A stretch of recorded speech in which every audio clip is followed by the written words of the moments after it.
আজকে দৌলতিয়া ঘাটে একটা বাস সোজা পড়ে গেছে নদীতে।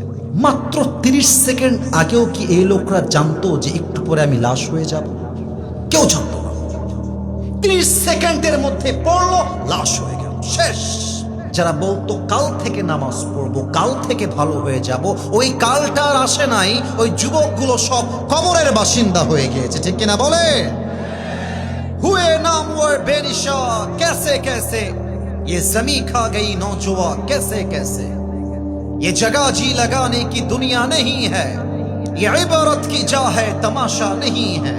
तुझे पहले बचपन ने बरसों खिलाया, जवानी ने फिर तुझको मजनू बनाया। अजल तेरा कर देगी बिल्कुल सफाया। मेरे दोस्त, ये जगह जी लगाने की दुनिया नहीं है, ये इबारत की जा है तमाशा नहीं है। वमल हयातुद दुनिया इल्ला মাতাউল গুরুর। এই দুনিয়ার জীবনটা চাকচিক্যতা আর ধোঁকা ছাড়া কিছুই হতে পারে না, ঠিক কিনা বলে? আমি জাস্ট এটা বোঝাতে চাই, যারা বলবে কাল থেকে নামাজ পড়বো, কাল যে আসবে কিনা, এটা জাস্ট কোরআন দিয়ে দলিল দিয়ে বোঝাতে চাই। আগে আমার জীবনে যা ঘটে গেল কয়েকদিন আগে, তা বলে আমি কোরআনের আয়াত বলে দিচ্ছি। আমার মাহফিল ছিল বগুড়াতে, দুপচাচিয়া রোড হয়ে মামদা হয়ে আমি আসবো রাজশাহী সিটিতে। ডিসেম্বর মাস, প্রচন্ড কুয়াশার রাত, চারপাশে কিছুই দেখা যায় না। বিশাল লম্বা লাইট দিয়ে, পাওয়ারফুল লাইট দিয়ে রাস্তায় আমার গাড়ি চলতেছে। রাত আনুমানিক বাজে 1 থেকে 2টা। গাড়ি চলতেছে আমার 80 কিংবা 100-তে, যদিও কুয়াশার রাত, বাট রাস্তায় যেহেতু আমাদের লাইট আছে পাওয়ারফুল, আমরা চলতেছি গাড়ির লাইনে। আমার মুরব্বী আব্বা জান আমাকে একটু হেল্প করবেন। এই মুহূর্তে আমি একটা উত্তর জানতে চাই, আমার জানার ঘাটতি থাকতে পারে। বিশ্ব রোডে মাঝে মাঝে কিছু উঁচা উঁচা ঢিপ থাকে, নাম তো মনে হয় স্পিড ব্রেকার, তাই না? নাকি ভুল হলে বলতে পারেন। স্পিড ব্রেকার বলো না এটাকে? স্পিড ব্রেকার উঁচা থাকলে ব্রেক করতে হয়, ব্রেক না করলে গাড়িটা উড়ে যেতে পারে। তা আমাদের হয়েছে সেই ঘটনা। সামনে স্পিড ব্রেকার, ড্রাইভার সাহেব হয়তো বা দেখতে পারে নাই, কুয়াশার জন্য হোক বা যে কোনো কারণে হোক, তো ঠাস করে ব্রেক মারছে।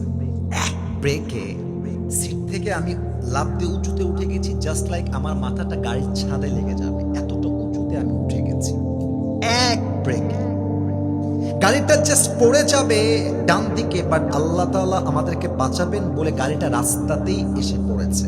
আমি যখন বেঁচে গেলাম জানে প্রাণে, আমি জাস্ট একটা কথা ভাবলাম মনে মনে, আমি যদি আজকে এখানে শেষ হয়ে যেতাম, নওগাঁর সব মানুষ আসতো, সে বলতো এটা তো আসিফ হুজুরের লাশ পড়ে আছে, চলো বাসায় পাঠাও।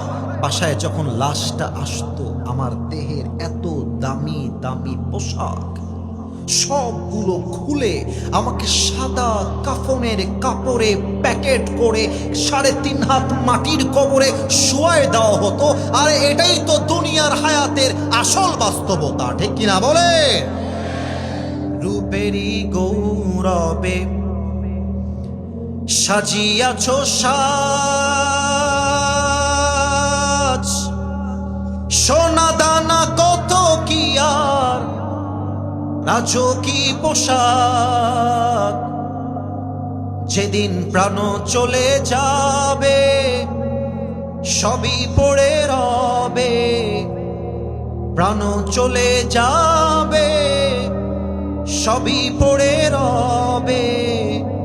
গায়ে দেবে মার কিনো ধন রে মন আমার, কেন বাঁধো দালান ঘর, একদিন মাটির ভেতরে হবে ঘর রে মন আমার, কেন বাঁধো দালান ঘর, ঠিক কিনা বলে? দেহ তোমার চরম চর গলে পচে যাবে,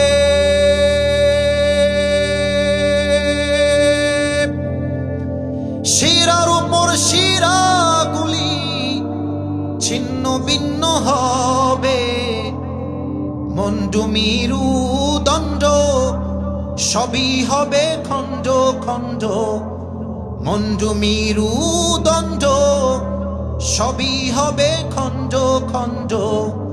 পড়ে রবে মাটির উপর না আমার, কেন বাঁধো দালান ঘর। যুবক ভাইরা, মুরব্বীরা, জাস্ট একটা লাইন আমার সাথে কবরকে স্মরণ করে গাইবেন সবাই মিলে। একদিন মাটির ভেতরে কেন বাঁধো দালান ঘর, ঠিক কিনা বলে।